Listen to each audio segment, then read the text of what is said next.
Ce soir, dans Allume la télé, nous sauterons à pieds joints dans l'univers de KPJ, le poète urbain qui nous entraînera dans une balade entre slam et littérature. Nous continuerons notre ronde avec une revue de l'actualité de la planète, avec le journal des JT et notre zapping des émissions. Les tendances des sujets qui font le buzz sur les réseaux sociaux apporteront le point complet de ces dernières 24 heures. Marie-Paul Ocry viendra nous parler du fléau que sont les violences conjugales et des différentes voies de recours. C'est parti pour une agréable soirée ensemble sur RTI 1. Hey. Slam, Coco Baka, KPJ. Inspiration sortie tout droit d'un gabadrome. Ne cherche pas ma poésie dans une bibliothèque. Non, moi j'écris avec une plume de poulet bicyclette. Entends-tu le souffle du ghetto dans chaque mot qui sort de ma bouche? Enceinté par la galère, c'est un slam d'espoir que j'accouche. Alors je slame comme à la maternelle pour colorier mes journées. Partager mes enjaillements, mes débali, le slam, c'est mon journal. Je slame pour revêtir les murs froids de mon jassa. D'une peinture chaude à l'huile de garba. Je slame pour mes gazas, les sortir du sommeil. Après le HKB, voici la voix qui relie la voix à vos oreilles. Poète à bobolette, toujours debout, même quand mon riz est couché. Le dégbali me bigot souvent, mais j'ai fait comme les caniveaux de chez moi. Je reste bouché. Enfant de cour commune sans portail, la poussière comme fond de teint. Appelle-moi ado, je slame pour mettre goudron sur la route de mon destin. Mon slam porte les quais, c'est des artères au déguet. Il prend jamais des baies, il rêve de faire checker. Les gars, on l'appelle slam, Coco Baka slam, slam, slam. Depuis que le français a un goût de garba, terre à terre sont mes discours. Chez nous, le seul Molière qu'on connaît, il chante Zouglou. Les Blancs ont envoyé les pampanlis, on a amorti et puis on a tropicalisé le way. Dans mon bâillement, c'est un mélange de mots français, bété, djoula, baoulé ou ouais. Ah ouais. Avant, les Blancs disaient j'adore. Maintenant, ils disent je suis enjaillé. C'est la recolonisation bâillementale. Les rues de Paris vont se sentir à jamais. Même les chocons ont arrêté de choquer. Nous, je suis dans la bouche du président de la République. Ah, tu es choqué. En tout cas, ça a déjà dans mon coquin. Mon outil et moi, on est collés, serrés. Un bon anache, RAS, tous les zigueis, la rue vous a déjà décoré. C'est pourquoi mon bâillement tape à l'œil, comme la coiffure de Julien Gualo. La rue nous a gué trop de pampanlis, est-ce qu'on peut tout boileau? Mouvement là a pris Guéou, de Babi jusqu'au Baki. Voilà, nous, je suis dans toutes les bouches, que tu sois en 4x4 ou en Baka. À Babi, ici, on parle pas, on fuit pas, on fraya, on mange pas, on dabat. On dit c'est que tu manges, c'est ça tu vomis. Mais nous on a avalé français, c'est sorti nouchi. On dit c'est que tu manges, c'est ça tu vomis, mais allume ta télé. Nous on a avalé français, puis c'est sorti nouchi. Slam, Coco Baka, KPJ. KPJ, le poète urbain. Yes. Veuillez maximiser vos ovations pour l'artiste. Yes. KPJ, merci beaucoup d'être venu partager votre art avec nous sur la scène d'Allume la télé. Un grand bonheur de vous avoir, surtout que vous êtes à une semaine, on va dire à une longueur de la sortie officielle de votre première expérience littéraire. C'est un ouvrage qui va s'appeler « Ce n'est pas le tonnerre qui gronde ». Ce n'est pas le tonnerre, mais c'est notre estomac qui gronde. Voilà, KPJ qui va encore faire bousculer l'actualité en Côte d'Ivoire avec ce premier ouvrage qui va paraître aussi dans le contexte du Salon international du livre d'Abidjan. Le livre sera disponible à l'ouverture du salon le 9 prochain. Et vous allez pouvoir exposer justement et présenter ce ouvrage. Exposer tous ceux qui voudront venir discuter avec nous du contenu de ce livre, parce que c'est un livre assez particulier. C'est l'un des, je ne sais pas si c'est le premier, mais c'est un livre entièrement écrit en nouchi et français ivoirien. On va en parler en détail dans la seconde partie de cette émission, puisque c'est notre guest 2 qui a ouvert avec beaucoup de plaisir, avec des vers et avec des mots, ce rendez-vous. Bienvenue à vous, cher public, vous allez bien? Et j'espère aussi à la maison que ça se passe bien, que vous êtes heureux. En tout cas, nous, on est très ravis de vous avoir, surtout pour ouvrir ce nouvel épisode d'Allume la télé. Vous savez que c'est une émission qui est dédiée à l'innovation, à la culture, à l'actualité, à l'excellence, aux opportunités. Et ce soir encore, nous allons aborder des mots MAUX, et des mots MOTS comme ceux de KPJ.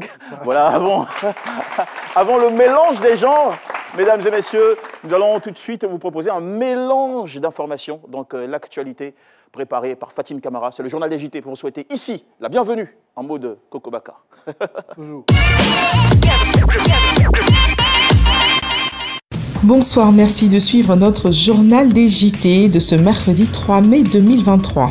La situation humanitaire s'aggrave de jour en jour au Soudan. Les affrontements entre l'armée régulière et les paramilitaires ont provoqué l'exode massif des civils vers les pays frontaliers dont le Tchad. Des dizaines de milliers de Soudanais s'y sont effectivement réfugiés. Les violences intercommunautaires se multiplient quant à elles, opposant les éleveurs aux agriculteurs. Dans le JT de Africa 24, on apprend par ailleurs qu'une séance de négociation et de tentative d'initier un retour à la paix a été initiée par la MINUS.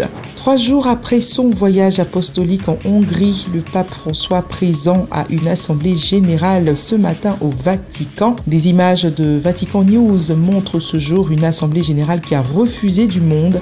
Le pape en a profité pour plaider pour une Europe qui ne soit pas, je cite, otage des partis politiques. Il a pressé le vieux continent à retrouver l'âme de la paix au moment où grondent les armes dans sa partie orientale.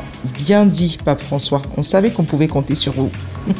LCI, dans son édition spéciale du jour, aborde quant à elle une question sensible. Le média affirme que l'Afrique du Sud invite Poutine au prochain sommet des BRICS tout en le convainquant en off de ne pas venir à ce rendez-vous au risque de se faire arrêter. L'Afrique du Sud, à l'instar de la Russie, de l'Inde, de la Chine et du Brésil, fait partie, vous le savez, des BRICS, dont le prochain sommet aura lieu à Pretoria en août prochain. Sauf que la Merci de nous suivre en direct sur RT1.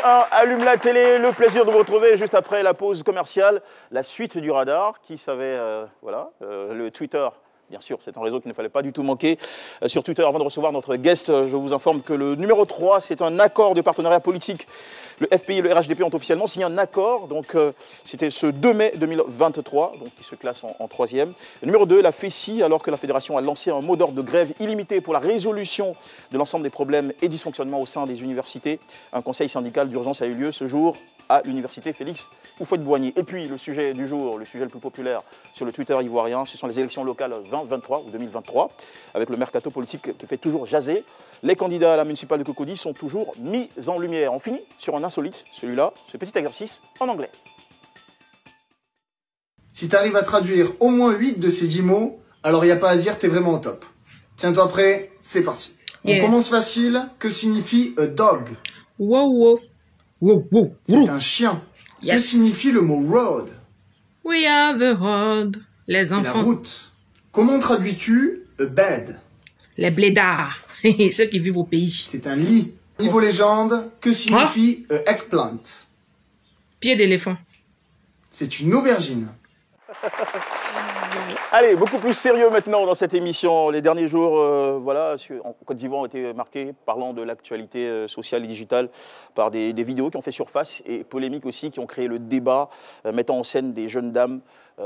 Des jeunes dames qui ont pris d'assaut les réseaux sociaux pour dénoncer la brutalité dont elles sont justement victimes dans leur ménage. Difficile à ce jour de dénombrer combien d'autres violentées restent pourtant encore dans le silence. Le sujet nous a inspiré l'invitation ce soir de Marie-Paul Ocry, qui est responsable du département social à la Ligue ivoirienne des droits de femmes. Elle est également juriste. Nous allons l'accueillir, bien sûr, juste après ça.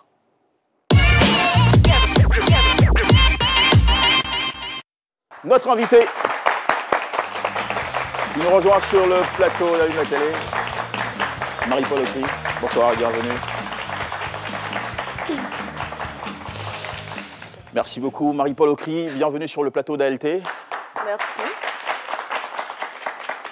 Et voilà, je tiens à rappeler une nouvelle fois que vous êtes responsable du département social à la Ligue ivoirienne des droits des femmes. Commençons déjà par rappeler les missions de cette organisation. Rebonsoir, je suis Marie-Paul Ocry, responsable du département social à la Ligue ivoirienne des droits de femmes. La Ligue ivoirienne des droits de femmes est une organisation qui a vu le jour en 2019 et nous avons pour mission en fait la défense des droits des femmes. Voilà, donc on fait dans l'autonomisation financière des femmes, on fait dans l'accompagnement judiciaire, juridique, sanitaire des femmes qui sont victimes de violences conjugales, violences sexuelles et plein d'autres choses. Voilà. D'accord. Ça fait l'actualité en ce moment avec les 2 dernières vidéos qui qui sont devenues très vite virales, relativement à ces violences vécues par ces dames qui n'ont pas hésité à passer sur Facebook et d'autres voies ou plateformes pour s'exprimer, pour dire ce qu'elles avaient vécu de la part de leurs partenaires. Et quelles sont les réalités de votre expérience vécue par ces survivantes? Que vous racontent-elles? La peine, malheureusement. On a des personnes qui sont battues dans le foyer, très souvent peut-être dans des familles et tout. Et on a un pays qui a vraiment beaucoup de lois en faveur des femmes. Malheureusement, dans la pratique, on observe autre chose. Donc ces femmes, quand elles partent à la police, et elles sont confrontées en fait à un refus, parce qu'il y a des policiers qui refusent en fait de prendre les plaintes. On se demande bien pourquoi. Et donc, quelles sont les raisons que ces plaignantes soulignent? On leur dit en fait que ce sont des histoires de famille. Il faut faire un règlement à l'amiable, ce qui n'est pas très juste. Et donc quand elles viennent, parce que ce qui n'est pas toujours très juste, ou ce qui n'est pas juste, c'est pas juste. C'est radicalement pas juste en fait. Donc il y a des lois, il faut les respecter. En tant que policier, il faut prendre les plaintes de ces femmes-là parce que très souvent elles courent des dangers. Je me rappelle. En 2022, tout le monde s'en rappelle, bien sûr, on s'est réveillé avec l'histoire d'une dame qui avait été découpée par son mari. Et donc, ces violences-là vont jusqu'à la mort. Donc, c'est vraiment quelque chose de très important et il ne faut pas banaliser ces choses-là. Vous recevez beaucoup de victimes. Bon, vous les appelez, dans votre langage, vous les appelez des survivantes. Donc, survivantes de ces violences conjugales. Quelle forme ces violences prennent-elles? Quelle forme dans le vécu, dans la pratique, puisque vous échangez avec elles, vous partagez du temps avec elles, comment ça naît, comment ça se développe jusqu'à éclater au grand jour? Déjà, il faut dire qu'il y a plusieurs formes de violence. Il y a la violence psychologique, la violence, le déni de ressources. Il y a aussi la violence physique, qui est celle qui allait le plus. Pourtant, déjà, avec la violence psychologique, c'est déjà assez grave et tout. Donc, ça commence comme ça, par la violence psychologique. Déjà, insulter la dame. Très souvent, si tu pars de chez moi, tu pourras pas avoir de mari, parce que vous connaissez la situation socioculturelle. Les femmes qui ne sont pas mariées sont beaucoup marginalisées, insultées sur les réseaux sociaux, en fait. Dans la journée, on peut avoir 10 posts sur les femmes célibataires, sur les femmes avec des enfants et tout. Et donc, quand la femme subit ça, elle se dit, mais je ne peux pas partir d'ici. Quand je pars, je serai encore marginalisée, stigmatisée dans la société. Donc, elle préfère rester dans des conditions assez atroces. Et elles subissent. Après, elles vont jusqu'à être tuées. Elles vont jusqu'à être tuées. Pour celles qui ont la chance, elles ressortent de là, elles viennent nous voir ou elles rentrent en famille peut-être. Ouais. Est-ce qu'on peut parler de co-responsabilité dans ce type de situation? Quand je dis co-responsabilité, est-ce que, sans vouloir minimiser la gravité de ces événements, est-ce que les femmes peuvent parfois se retrouver aussi à l'origine de ces violences qu'elles finissent par subir? Est-ce qu'elles sont provocatrices par moment ou toujours innocentes complètement? Pardonnez-moi d'avoir osé la question, juste pour toucher tous les aspects Oui, la question elle est très intéressante. Comme je le dis tout le temps, en matière de violence, en matière d'agression, en matière de meurtre, il n'y a pas de co-responsabilité. Nous sommes dans un état de loi, de droit, on n'est pas à l'état de nature. Donc on ne peut se permettre en fait de battre quelqu'un parce que cette personne a eu à nous insulter. Il y a des voies et recours en fait. Je veux dire, à quel moment on se met à frapper sa femme parce qu'elle nous a manqué de respect? Ce n'est pas son enfant. C'est infantilisant en fait. C'est comme si la personne en face de nous n'était pas notre égal. Et donc, pour se faire entendre, il faut frapper. Qu'est-ce que les mots ne peuvent pas régler, que les poings régleraient? Je ne sais pas pourquoi on arrive à frapper une femme qu'on considère en fait comme son égale. Donc, il n'y a pas de co-responsabilité. Parce que ces femmes, en fait, elles subissent en fait plein de violences. Et donc, si on veut parler de co-responsabilité, moi, ça me gêne parce que après, vu qu'elles vont se sentir co-responsables, elles ne vont pas porter plainte. Donc, il faut vraiment retirer, en fait, ce langage-là de toute cette chose-là. Quelles sont les raisons annoncées ou, on va dire, soulevées ou soulignées par ces victimes qui viennent vers vous? Pourquoi sont-elles violentées? Quels sont les prétextes des agresseurs, de leurs partenaires agresseurs?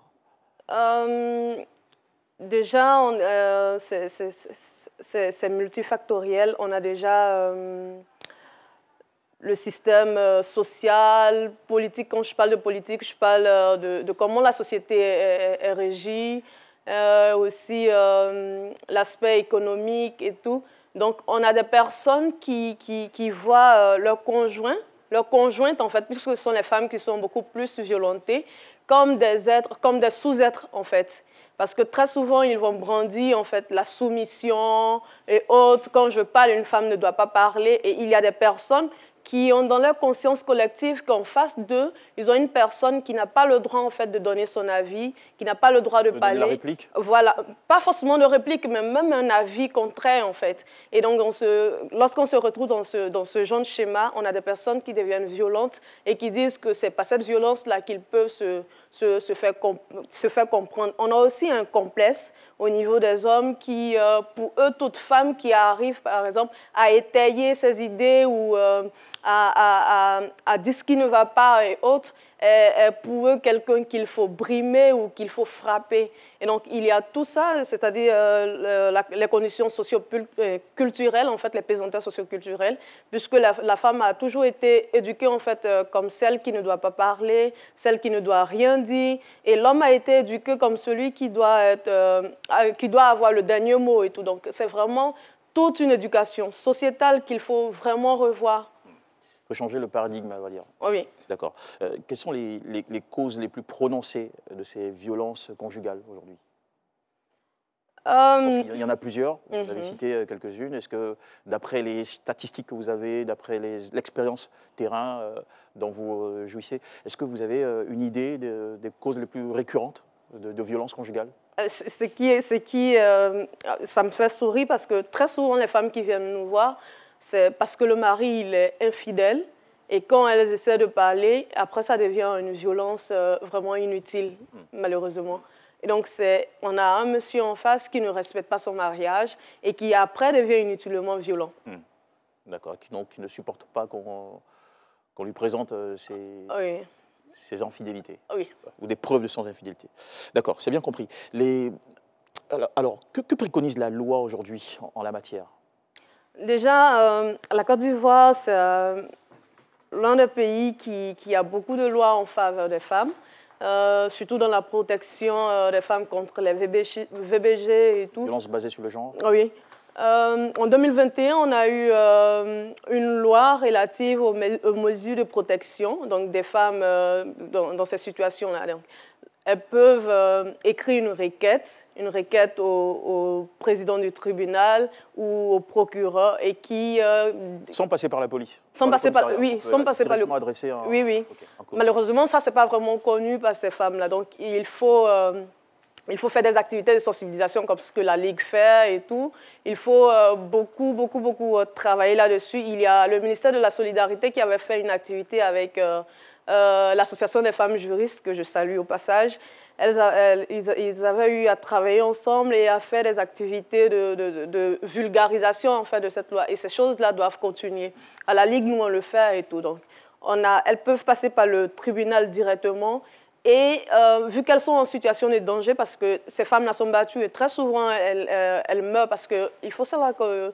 À Abidjan, dans seulement 6 communes, en 2020, on a répertorié 416 femmes qui ont été tuées par les conjoints. J'aime bien dire le mot « oui ». J'aime bien dire « tuées par les conjoints » parce que ça permet de ressortir en fait, la gravité des choses. Donc, déjà, lorsqu'elles sont en situation... C'est très dramatique. Hein. Ah oui, c'est très dramatique. On n'a pas encore les chiffres même de 2022, encore moins de... Non, et ça c'est seulement dans 6 communes d'Abidjan. Donc, vous imaginez si on part dans tout le Grand Abidjan, toute la Côte d'Ivoire, ça devient quand même une situation quand même grave. Là, on en parle comme ça paraît comme une chose abstraite, mais quand on se met dans la peau de quelqu'un qui a sa maman, peut-être qui a été tuée, ou sa sœur, ou sa cousine, on comprend en fait la gravité de la chose. Parce que même une seule femme morte, une seule femme tuée, c'est quand même grave. Et donc, quand on parle de chiffre de 416 chiffres, c'est vraiment énorme. 416 victimes. D'accord. À partir de quel moment, parce que des violences, il y en a, et vous avez parlé de ces violences qui sont à la fois psychologiques, des violences verbales, des violences physiques, à partir de quel moment la femme violentée est en droit d'adresser un courrier au tribunal? Dès qu'elle se sent en danger. Dès qu'elle se sent en danger, elle peut adresser un courrier au tribunal. Elle peut aussi, là je voulais terminer, elle peut aussi porter plainte. Et c'est à ce niveau-là qu'il y a toute une problématique.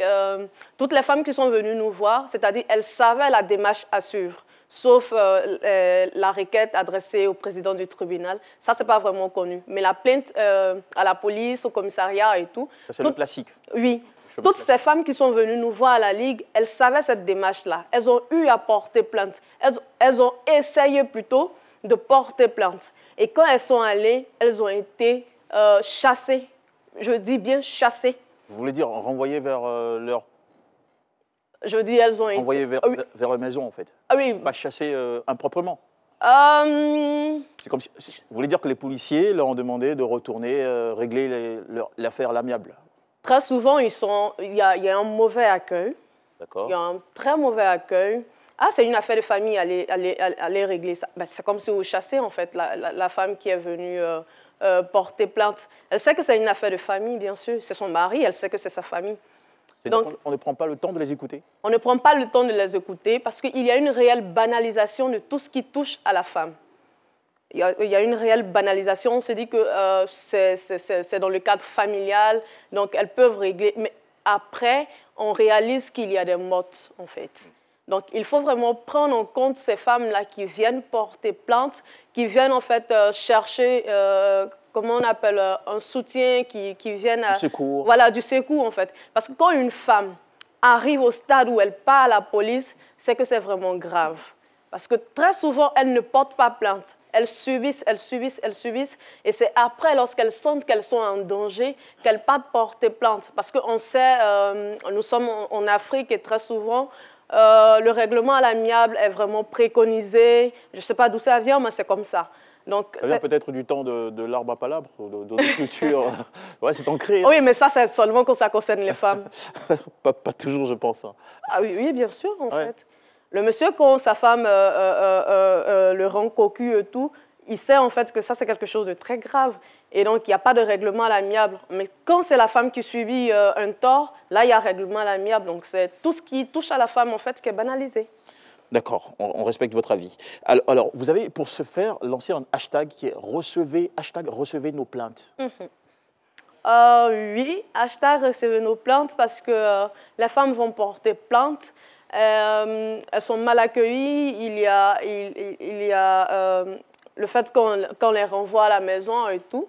Dernièrement, on a un cas d'une femme que je ne vais pas nommer ici, qui était en sang, c'est-à-dire avec le visage tuméfié et tout, qui est allée à la gendarmerie, dans une gendarmerie d'une commune, que je ne vais pas aussi citer ici. Et le gendarme lui a dit de retourner à la maison et régler en fait l'affaire avec son mari. Mais c'est quand même grave. Une femme qui vient avec le visage tout en sang et tout parce qu'elle a eu une blessure à la tête et donc c'est le sang. Des bleus, des œdèmes. Voilà. Et là, on lui dit de retourner à la maison, que c'est une affaire de famille. Mais il faut prendre en fait ces affaires-là très, très au sérieux. D'accord. En attendant que les choses changent dans les commissariats et qu'il y ait cette prise de conscience d'adresser ces problèmes-là directement sans vouloir les renvoyer ou les régler toujours ou préconiser le règlement à l'amiable, qu'est-ce que vous conseillez à ces dames qui, d'après vos témoignages, ne sont pas bien accueillies dans les commissariats? Est-ce que vous leur indiquez directement le chemin du président du tribunal? Oui, dernièrement, c'est ce qu'on fait, on écrit des requêtes avec elles et on les accompagne au tribunal. On espère vraiment que la police, les choses vont changer au fait, au niveau de la police et de la gendarmerie. Est-ce qu'elles obtiennent justice, d'après l'expérience que vous avez, quand le tribunal se saisit de ces dossiers ou de ces affaires? C'est vraiment lent. Là, on essaie. D'accord, on comprend. OK. Alors, vous avez partagé avec nous quelques chiffres il y a pas longtemps. Et maintenant, vous êtes aussi sur des affaires qui sont d'actualité, des affaires récentes qui ont surgi sur Internet ces derniers jours. Où en êtes-vous? Puisque vous êtes aussi venu en solidarité à ces 2 plaignantes que nous avons vues sur les réseaux sociaux récemment en Côte d'Ivoire. Oui, avec ces 2 femmes, en fait, on a fait une publication pour interpeller le ministère public afin qu'elles puissent obtenir justice ou en fait que la vérité éclate. Et là, on a le ministère de la Femme, on a le procureur en fait qui se sont saisis de l'affaire. Et donc, ce qu'on voulait, c'est ce qui a été fait. Donc, on observe pour voir la suite. D'accord. Et peut-être ça va être ma dernière question. Quand on passe par tout ce processus-là, après, on a besoin de se reconstruire, de revivre, peut-être d'une thérapie. Est-ce qu'il existe aujourd'hui un système pour accompagner les victimes en ce sens? Oui, à la Ligue, en fait, on fait un accompagnement assez holistique, donc sanitaire, juridique et psychologique. Donc, on a un psychologue avec qui on travaille et une psychologue donc, qui accompagne en fait ces survivantes, comme nous les appelons, parce qu'il y a des femmes qui meurent. Donc, ces survivantes-là, pour qu'elles puissent avoir une estime de soi, parce qu'après, on se retrouve avec une baisse d'estime de soi, on se retrouve dépressive et tout. Donc, le psychologue et la psychologue, en fait, travaillent à... De concert? Oui, non, pas de concert, en fait. On envoie chaque femme vers celui qui est disponible, parce que ce sont des personnes bénévoles. Okay. Et donc, le psychologue ou la psychologue travaille en fait à rehausser l'estime de soi de ces femmes-là. Donc, il y a tout ce travail-là qui est fait. En fait, on agit sur toute la ligne à la Ligue. Alors, quelle est l'attente précise de ces victimes? Est-ce qu'elles souhaitent que leur partenaire violent soit condamné par la justice? Est-ce qu'elles souhaitent, au final, rompre la relation ou que les choses changent ou s'améliorent? Il y a vraiment c'est vraiment assez spécifique selon l'histoire de chacune. Il y a certaines qui veulent aller jusqu'au bout, donc que le partenaire violent fasse la prison. Il y a certaines qui veulent juste sortir de cet environnement-là, se reconstruire, continuer leur activité et passer tout. À autre chose complètement. Oui, passer à autre chose. Voilà, donc c'est vraiment au cas par cas. D'accord. C'est bien compris. Merci beaucoup d'avoir été avec nous, Marie-Paul Ocry. Je rappelle que vous êtes responsable du département social à la Ligue ivoirienne des droits des femmes. Quand on est violenté, quand on est dans une situation pareille comme celle que nous avons discutée ensemble, il y a un numéro qu'on peut appeler pour vous avoir au bout du fil et être pris en charge directement. Oui, le numéro de la Ligue, c'est le 07 36 61 64. 07 36 61 64, oui. C'est un numéro, bon, enfin, voilà. Il est ouvert. D'accord. Vous n'avez pas un numéro vert non plus? Pas pour le moment. Pas pour le moment, d'accord. Donc vivement, mais merci beaucoup en tout cas pour tout ce partage d'informations et on embrasse toute l'équipe volontaire et dédiée de la Ligue. Et bonne continuation dans votre combat, en espérant que les mentalités changent aussi. Hein. Pas besoin de violenter une femme quand on peut discuter et trouver un accord. Merci beaucoup Marie-Paul Ocry. Mesdames et messieurs, nous allons poursuivre cette émission avec tout de suite le zapping des émissions avant de recevoir notre second invité. Vous savez, c'est celui qui va bientôt présenter son ouvrage à tout un pays, notre cher Kapégic, le slammer.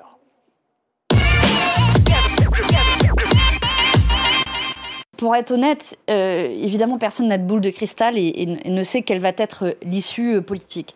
Ce dont je suis sûre, c'est qu'Emmanuel Macron, il a déjà perdu. Alors, la difficulté, c'est que nous, on n'a pas encore gagné. On n'a pas encore gagné, notamment le retrait de la réforme des retraites. Mais admettez, quelle que soit votre opinion politique, qu'on peut difficilement imaginer qu'Emmanuel Macron continue à gouverner le pays de cette manière pendant les 4 ans qui viennent. On a tous... alors, célébrer est un bien grand mot, mais certains ont célébré l'anniversaire de la première année de mandat de ce second quinquennat Macron. Et on s'est tous dit, pardon, mais putain, c'était long. La légitimité ou l'illégitimité, c'est pas à confondre avec la légalité. C'est différent de la légalité. La légalité se réfère au texte de loi, au droit, alors que la légitimité ou l'illégitimité se réfère à, non seulement au droit positif, mais également à l'éthique, à la morale, etc. Alors, il y a des textes, déjà ne parlons même pas du contexte où il s'agit d'un régime dictatorial. Est-ce que dans un régime dictatorial, un coup d'État utilisé un coup d'État exercé pour renverser un régime dictatorial, est-ce que ça vaut la peine ou pas? J'ai souvent eu l'habitude de commencer mes discours en félicitant et en encourageant les forces de l'ordre. Parce que je sais que sans la paix et la sécurité, aucun pays ne peut se développer, en tout cas pas le nôtre. Le travail de 1000 générations. Ah, si c'est ça, on se lève, les amis. Construira ma Côte d'Ivoire. Et on bat les mains.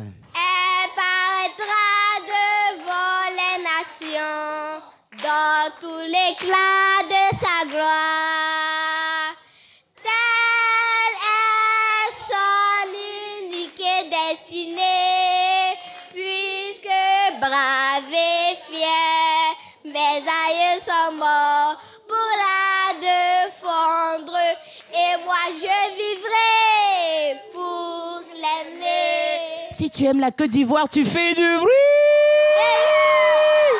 Il y a 2 jours, lorsque j'ai annoncé à certains élèves de la MPC, de la MPD, qu'ils allaient passer le test blanc, ils ont refusé. Et j'ai trouvé ça dommage. Parce qu'après 2 années de prépa, vous ne devez plus avoir peur d'un concours. Vous devez passer votre peur. Et je vous le dis, lorsque vous serez à l'étranger, et ça, je l'espère pour vous tous, où vos parents ne seront pas là, la nourriture ne sera pas la tchéké, ni la sauce graine. Vous allez avoir des contraintes partout, même le climat, même le froid, sera pour vous un véritable supplice. C'est Allume la télé en direct sur RTI1 tous les soirs 18h15 et ce soir comme chaque semaine tout ce qui fait le plus débat dans la société ivoirienne remonte dans le dossier qui allume et qui est en charge donc de cette affaire. C'est bien sûr Bintou Karamoko qui, sans prendre position, nous apporte toujours des précisions, nous apporte également des indications et des solutions. Elle vous donne la parole. Nous allons ensemble lui dérouler le tapis. En bel accueil s'il vous plaît. Bintou, bonsoir. Bonsoir Jean-Michel. Bienvenue. Merci. Alors, ça a été la semaine écoulée? Pas mal. Super. De quoi donc parlent le plus en ce moment les Ivoiriens sur le digital? Qu'est-ce qui les préoccupe? Parlons de réalité sociale, de challenges, de difficultés, etc. Le taux de chômage en Côte d'Ivoire. Le taux de chômage. Si vous me le permettez, je vais vraiment dire merci à ces internautes-là, ces téléspectateurs qui chaque semaine réagissent. Ils nous envoient leur avis sur toutes les thématiques que nous abordons comme ça dans le dossier qui allume. Et maintenant, voici leurs différentes positions sur le taux de chômage en Côte d'Ivoire.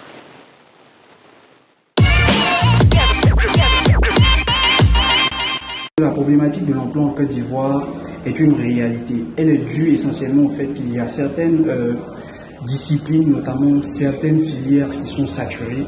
Et il y a aussi la question de la complémentarité entre le système éducatif et le marché de l'emploi. Il y a une sorte de discordance entre la théorie et la pratique.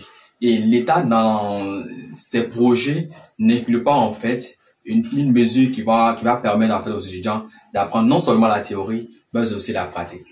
Au niveau des universités de Côte d'Ivoire, qui accueillent des milliers d'étudiants chaque année, mais qui sont en complète inadéquation avec le monde actuel du travail, alors que ces personnes-là sont censées pallier au manque de main-d'œuvre qualifiée dont les entreprises ont besoin. Donc c'est une question plus que primordiale qui doit être mise sur le tapis.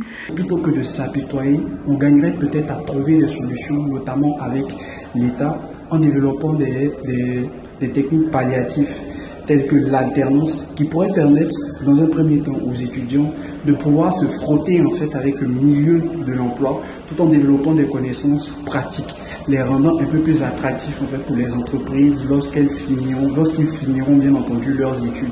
Il n'y a rien à Abidjan, mais il n'y a rien. On part d'Abidjan, maintenant on quitte au ville, on vient à Abidjan aussi, on vient à Abidjan ici, c'est gâté. Il n'y a rien, mais il n'y a pas de travail en Côte d'Ivoire. Ça fait que nos frères quittent ici même pour aller en Bengue et sans rester sur la mer. Et se tuent là-bas à coup d'argent. S'il y a quelque chose à Abidjan ici, on ne va pas quitter ici pour aller en Bengue, pour aller chercher l'argent. Il y a encore des formations qui sont proposées dans les universités, notamment publiques de Côte d'Ivoire, qui aujourd'hui ne permettent pas à ces jeunes diplômés-là d'accéder à l'emploi. Donc il est plus que temps de s'attaquer à la question de l'adaptabilité des formations aux besoins des entreprises. Tous les trucs s'augmentent. À matin, tu te lèves un matin, Majon dit c'est 100 francs 50. Il n'y a pas de travail au pays. Hein. Non, nous, on n'a rien à faire. Ah, tiens, médicaments d'argent, on a eu quoi, on les fait. Puisqu'on est là même, on ne sait pas payer, on va où il n'y a pas de travail en Côte d'Ivoire. Sincèrement dit, il n'y a pas de travail en Côte d'Ivoire. On va essayer de voir pour la jeunesse. Sinon, la jeunesse souffre à l'aile. Et voilà, c'était les avis et des vidéos sur le sujet partagés par nos internautes via, bien sûr, un numéro de téléphone que vous communiquez sur la page Facebook d'Allume la télé ou de la RTI, précisément. Et le numéro, c'est le 05 65 42 46 10. Je reprends. 05 65 42 46 10. Voilà qui est clair. Avant de rebondir sur les vidéos, il faut savoir que sur le taux de chômage, il y a tellement de causes concernant ce sujet. Il y a la pauvreté, il y a le manque d'éducation, mais j'aimerais vraiment m'appuyer sur deux arguments qui me semblent pertinents. Le fait que le cursus scolaire ne soit pas forcément adapté au marché de l'emploi, parce qu'il y a des personnes qui arrivent à faire... L'inadaptation offre-demande. Tout à fait. Il y a des personnes qui arrivent à faire 5 ans d'études, peut-être en criminologie, en sciences, comment dirais-je, en sciences appliquées. Et concrètement, sur le terrain, il n'y a pas énormément de débouchés. Parfois, même pour exercer, on leur demande de passer par des concours avec des résultats aléatoires. C'est pas très évident de se faire embaucher, de réussir à ces concours-là. Et il y a aussi le manque d'expérience en entreprise. Tu as ce jeune homme, il nourrit son rêve de sortir de l'université directement, obtenir un emploi. Et il se heurte à un refus. Pourquoi? Parce qu'il n'a pas assez d'expérience. On lui demande 3 ans, voire 5 ans d'expérience pour obtenir cet emploi-là. Je pense que pour pallier à cette difficulté, en France, il y a quelques années, ils avaient introduit ce qu'on appelle le contrat de première embauche. Oui. Où le gouvernement français demandait aux entreprises opérant sur le territoire français d'accorder au maximum d'étudiants sortant fraîchement diplômés la possibilité de faire des stages, puis une expérience de 2 ans en entreprise. Puis après, s'ils voulaient les libérer, ils pourraient le faire, ce qui faciliterait pour eux un avenir professionnel. Voilà. Et aussi, il y a certaines personnes qui arrivent à avoir des stages qui généralement durent 6 mois. Et 6 mois, ce n'est pas suffisant, parce qu'on demande 3 ans, voire 5 ans d'expérience. Ça ne suffit pas pour obtenir un emploi. Donc on se retrouve obligé de multiplier les stages ici et là. Exactement. Ce qui n'est pas toujours évident pour tous. Pas très évident, c'est ça. Et quand on parle de causes, il y a forcément des solutions qui sont le fait qu'on pourrait favoriser, donc adapter, je dirais, les besoins du système éducatif, les besoins du marché. C'est ça, aux besoins du système local. Aux filières de formation. Favoriser, comment dirais-je, le travail en alternance et aussi développer la prise en charge des jeunes. C'est vrai qu'il y a des centres de formation. École entreprise. C'est ça. Ouais. C'est vrai qu'il y a des centres de formation ici en Côte d'Ivoire, mais il faudra en créer plus. Éviter ce qu'on dit généralement dans le jargon ivoirien, beaux-arts. Aller affronter la mer juste pour une vie meilleure. Ça chauffe en Europe, ça chauffe aussi ici. Donc, si vous décidez de partir sur la mer, vous pouvez mourir. Et il faut éviter. Franchement, il faut éviter. En tout cas, l'Afrique ou la Côte d'Ivoire, peut-être pour nous limiter à notre espace, reste une belle terre d'opportunités. Tout à fait, c'est exactement. Tellement de gens viennent gagner leur vie ici. Il y a donc de l'espoir. Il faut simplement peut-être ouvrir grand les yeux et s'entourer d'informations et bien d'autres éléments que vous avez mentionnés pour pouvoir s'en sortir. Voilà. Ne désespérez surtout pas. Voilà. Ne désespérez surtout pas, comme il a dit. Merci beaucoup, Bintou. Merci à toi. On se retrouve la semaine prochaine, donc même jour et même heure. Voilà. Mesdames et messieurs, voilà, notre poète urbain KPG qui viendra faire rythmer cette émission avec non seulement son slam, mais aussi son actualité, à la suite de cette parenthèse. Le bonus sur LT. La vie n'est pas simple, la vie n'est pas facile, mais tu as ton destin entre les mains. Tu te réveilles le matin, on a tous 24 heures. Il n'y a pas un Bill Gates qui a 35 heures, mais c'est un magicien. On a tous 24 heures. Ce qui fatigue l'homme, c'est qu'on a tendance à se sous-estimer soi-même et à surestimer l'autre. Ce que tu vois chez l'autre, qu'il est capable de faire, tu es capable de faire le double. Et c'est moi qui te dis ça, j'ai expérimenté. Donnons-nous à fond dans le taf. Oh! Et voilà, parole choc sur Allume la télé. Nous recevons avec vos ovations maintenant KPG qui refait son chemin ici pour partager avec nous, je vous l'ai dit. tous ces élans, ces initiatives du moment. Merci d'être là, KPGIC, ça va? Ouais, ça va bien. Super, merci beaucoup pour la grosse énergie que tu as apportée en ouverture d'émission. Famille, merci beaucoup. Voilà, c'est dû à quoi? C'est le Garba qui donne cette énergie, bien c'est le Kokobaka. Les deux, hein. Kokobaka, Garba, voilà.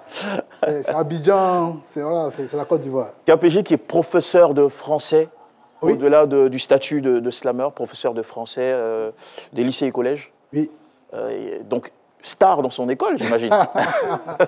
Ouais, en toute humilité, on peut dire ça. Hein? Oui. Parce que quand tu passes, les élèves qui t'interpellent, qui même récitent certains de tes textes, de tes morceaux, même en classe et tout, qui veulent prendre des photos, mais on arrive quand même à les faire se concentrer sur l'essentiel. C'est ça. Voilà, et puis, et il arrive que certains de vos élèves ou des élèves de l'établissement vous demandent des autographes ou... Ouais, des autographes, des photos. Pendant que tu fais cours, bien, quand tu finis cours, quand tu passes, mais bon... C'est quand même de bonnes guerres, on apprécie. Et puis, les enfants, ils sont gentils, hein, ils sont bien. Et puis voilà, une bonne énergie. Super. Ça fait contraste quand même hein, d'être professeur de français et de populariser l'argot ivoirien, le nouchi. Ouais, ça pourrait faire contraste, mais je pense que professeur de français, c'est professeur de lettres, on va dire, en gros. Professeur de lettres. Donc, au-delà du français... Des lettres modernes. Lettres modernes. Au-delà du français... on est plus engagé dans tout ce qui est science du langage, en fait. Science de la communication. Donc, de faire passer un message, de pouvoir véhiculer ses idées, ses émotions, peu importe le langage. Donc, le français, c'est ce qu'on enseigne à l'école, c'est le langage académique, c'est notre langue, on va dire, en griffe, nationale, si je peux m'exprimer ainsi. Mais à côté de cela, il y a aussi d'autres formes de langage. Il y a près de 60 ethnies en Côte d'Ivoire. Plus de 60, hein. Plus de 60, voilà. Donc on ne va pas dire que, comme tu es professeur de français, si tu es peut-être bété ou baoulé, tu ne parles pas le baoulé ou le bété. Non, tu enseignes le français, tu parles le français, mais il y a aussi cette langue-là dans laquelle tu es baigné, qui est une réalité qu'on ne peut pas nier, qu'on le veut ou pas. Quand on sort de l'école, on sait comment chacun de nous s'exprime à la maison et tout. Mais il faut savoir juste que c'est quelque chose de circonscrit. Contextuel. En fait. Contextuel. Il faut savoir où parler le nouchi et où parler le français académique, on va dire. D'accord. Alors, je vais ramener à ta souvenance ou à ton souvenir une date, octobre 2019. Octobre 2019, ouais. Octobre 2019. Octobre 2019. Octobre 2019, il faut que je me souvienne. Indice. Émission télé. Yeah. Ouais. C'est une grande date, moi. Hein.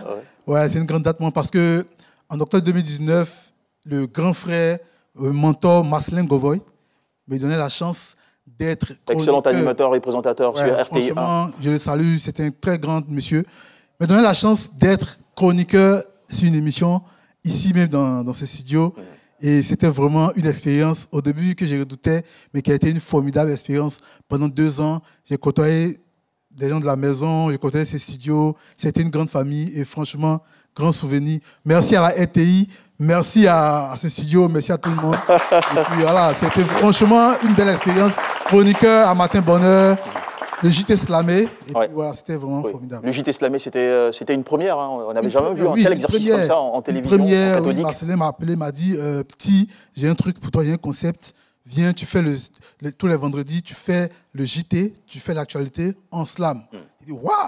On a travaillé, tout, on a fait les tests, c'était bon. C'est un challenge qui ne vous a pas fait peur au départ? Faut dire, en réalité, c'est ce que je voulais vraiment. Ah, d'accord. Parce que, au-delà, j'avais toujours rêvé être à la télé et puis même si ce n'est pas le JT, mais au moins animer une chronique en slam, en tout cas faire du slam, que ce soit le JT, que ce soit autre chose. Et quand il m'a appelé, il a dit waouh, ça c'est quelque chose que j'ai toujours voulu. Mais en JT, on va essayer. Et puis bon, c'était vraiment. Et comment il vous a découvert, Marcelin? Marcelin m'a découvert en 2016 au lancement. Je pense quand il y a eu la crise, le master s'était arrêté pendant un long moment. Le marché des arts du spectacle d'Abidjan. Et il fallait anciennement des arts du spectacle africain. Voilà. Il fallait reprendre, en fait, après tout, un long moment d'arrêt. Et en 2016, avec la reprise, on a lancé la reprise avec le concert de Feu Manu Dibango. Et là, on m'a appelé, le directeur du Master m'a appelé, il m'a dit, petit, viens, je veux que tu fasses soit une première partie ou bien. C'est là que je suis allé, c'était vraiment magnifique et tout. Et Marcelin était dans la salle, je ne savais même pas. Après la prestation, le soir quand je suis rentré, vers 23h, je suis rentré, il m'a envoyé un message sur Facebook. c'est Marcelin Govoy, appelle-moi. C'est tout. C'était le départ d'une nouvelle aventure. Je l'ai appelé, puis baf, c'est comme ça, on a fait plein de choses ensemble. Il m'a donné plein d'opportunités, et jusqu'à ce qu'il m'envoie à la télévision. Ouais, Marcelin, qu'on salue très chaleureusement. Profiter de l'antenne pour le saluer, de là où il est. Big up, grand frère. Justement, et maintenant il est dans une entreprise, voilà, bon, on dira pas tout, c'est connu. Ok, donc 2016, ça a été le tremplin, et puis 2019, l'amplification grâce à Marcelin Govoy. Et puis... On va dire que Manu Dibango vous a porté chance. Exactement, il m'a porté chance parce que ça m'a permis à ce spectacle-là de comprendre la dimension de mon art. Parce que je le faisais, je faisais du slam, je faisais du Anouchi et tout, au quartier, c'était bon, quelques spectacles. Mais quand on m'a invité au concert de Manu Dibango, la qualité du public, il y avait des ministres, il y avait des directeurs, des gens haut placés dans la salle. Je me disais, mais qu'est-ce que je vais aller dire avec mon Nouchi dans cette histoire-là? Je vous assure que on m'avait calé pour 2 passages. Finalement, j'ai fait près de 6-7, tellement le public en lui demandait. Waouh, super. Et là, on a une photo de vous en train de saluer, de serrer les mains à Manu. Oui, franchement, c'était un grand jour. J'ai failli ne pas me laver les mains pendant quelques jours, mais il a apprécié ce que je fais, il m'a dit c'est bien. Et à côté, vous voyez, à côté, il y a Madame la chancelière, la grande chancelière. Tout à fait. C'était à la chancellerie le jour où on le décorait. Madame Henriette d'Agri-Diabaté. Voilà, c'était vraiment un grand jour. Okay. Toutes ces personnalités-là m'ont fait comprendre que ce que je fais, peut-être que je minimisais, ça peut vraiment avoir une grande portée. Une grande portée, super. D'accord. Manu Dibango, dont nous saluons la mémoire, ni plus des nôtres. En 2018, tu effectues un voyage, je crois, sur la terre de Manu. Oui, sur la terre de Manu. Une dame. Y avait-il un lien avec cette participation? Non, je ne pense pas, parce qu'une dame m'appelle un jour, elle m'envoie un message. Bonjour, c'est Capégique? J'ai dit oui. Elle m'appelle directement. Je crois que ce n'était pas un numéro d'ici. Je décroche, j'ai dit bonjour, c'est Alexandra, je suis du Cameroun. J'ai aimé ce que tu fais, je te vois sur les réseaux. J'ai un projet sur l'argot, les argots africains et tout ça. Je vais travailler avec toi. Il dit, elle dit oui, si tu es d'accord, je fais venir au Cameroun et tout. Et c'était la première fois que je sortais de la Côte d'Ivoire, grâce au slam, grâce au Nouchi. Parce que beaucoup avaient dit, bon, le Nouchi, tu fais le slam en Nouchi, ça va rester à Bobo, à Djamé. Et j'ai vu que des gens de l'extérieur, partout au Canada, en France, on m'écrit pour me dire qu'ils aiment ce que je fais, ils aiment ce que je présente. Et c'est dans ce cadre-là que je suis allé au Cameroun.